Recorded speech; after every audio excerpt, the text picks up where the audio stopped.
This style of sandwiches have been a staple for way too long. Ham and cheese or any variation come alive in a very savory French toasty kind of way.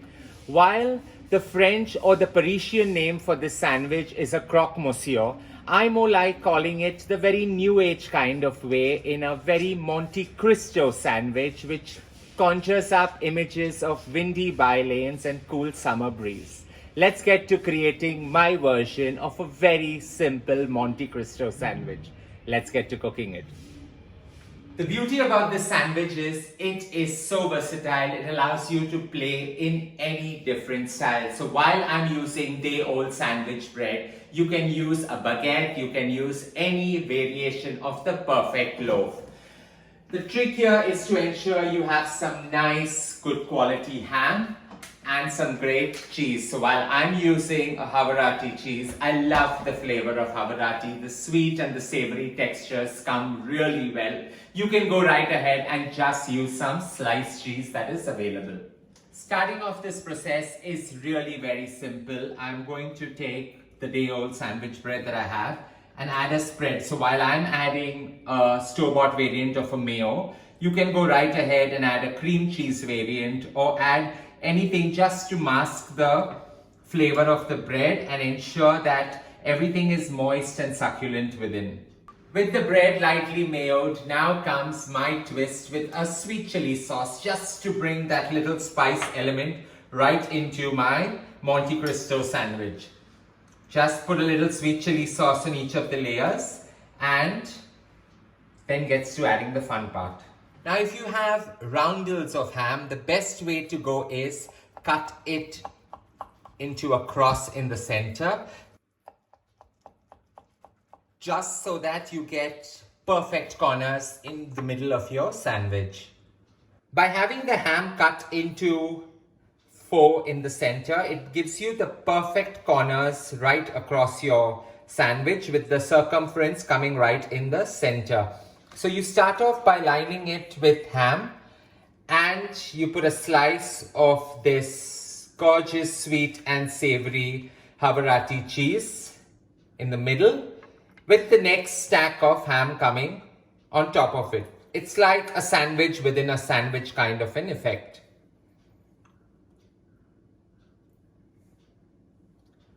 All it needs is a slight sprinkle of some pepper, some salt, closed, slightly compressed to get into the gorgeous French toasty kind of a batter. Very savory in nature though.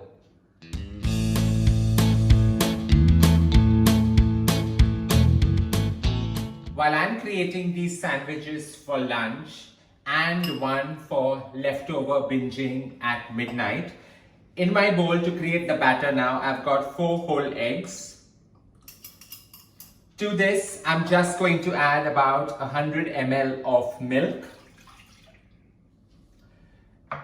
Season it with an overload of pepper because you want that pepper tinge heat to come through. And I'm using some sea salt, just a sprinkling of it right into this. You whisk the entire batter up.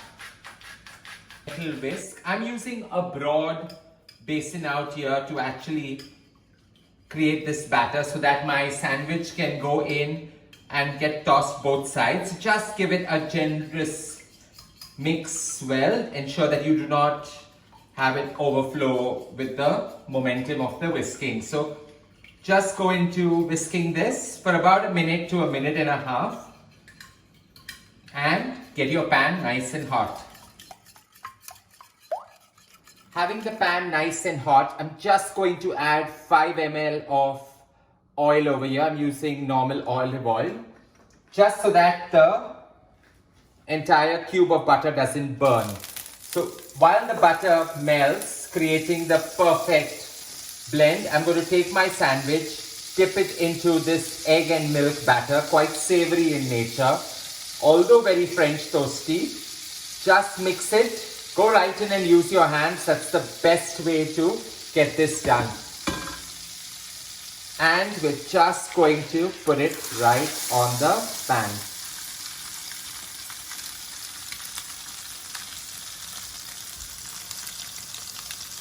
Two minutes of cooking this on one side. It's time to give it a generous flip, and look at that golden color coming alive here. Just lift it up and allow it to rest for about a minute to a minute and a half.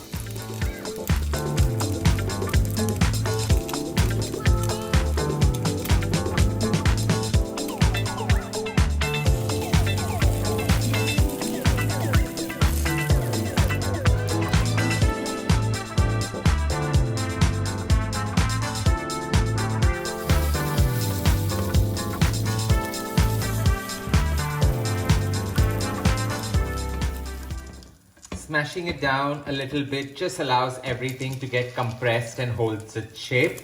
And this one is ready too.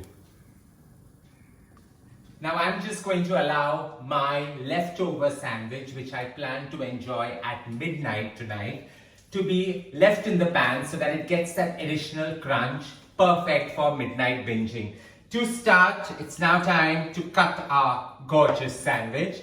And all we are going to do is diagonally cut it so that everything oozes out.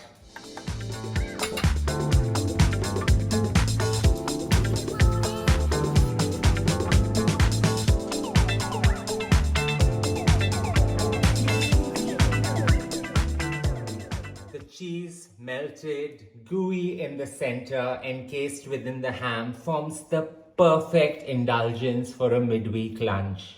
Now I hope you enjoyed creating this gorgeous sandwich, what I like to call a savory French toast encased with some ham and cheese.